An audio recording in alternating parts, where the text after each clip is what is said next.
वंश का, उस देश के नागरिक हूँ जिसके होठों में गंगा और हाथों में तिरंगा है। वो देश जो कभी सत्यम शिवम सुंदरम, कभी वंदे मातरम, तो कभी भारत भाग्य विधाता है। वो देश जो हर ठुकराए हुए की शरण स्थली बन जाती है, और वो देश जो 7 समुंदर पार परदेशियों को भी ब्रदर एंड सिस्टर कहकर पुकारता है। और यही प्रेम की पूज्य भूमि भारतवर्ष कहलाता है, भारतवर्ष कहलाता है।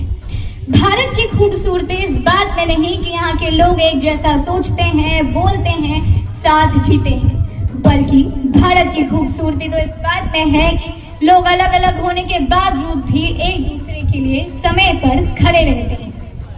भारत की मिट्टी हमें सिखाती है कि हमारी भाषा हमारी पहचान हो सकती है, हमारा धर्म हमारा आस्था हो सकता है, और हमारे प्रदेश हमारे जड़ हो सकते हैं, लेकिन इन सब से ऊपर है हमारी एक पहचान जो है भारतीय होने की।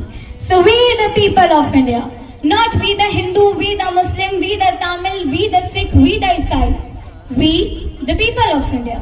We यह एक ऐसा शब्द है जो किसी एक इंसान की भावनाओं को नहीं दर्शाता है, बल्कि एक ऐसा शब्द है जो 140 करोड़ लोगों के दिल की आवाज है। अब मैं आपको भारत की एक बड़ी अद्भुत सी यात्रा करवाना चाहूंगी। कश्मीर की वादियां, पंजाब के खेत, राजस्थान के रेत, गुजरात के रंग अनेक, बिहार की भूमि, नालंदा का ज्ञान, बंगाल की दुर्गा, आसाम की चाय,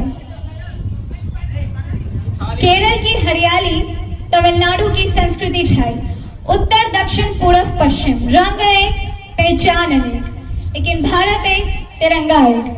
जय हिंद, जय भारत, धन्यवाद एंड हैप्पी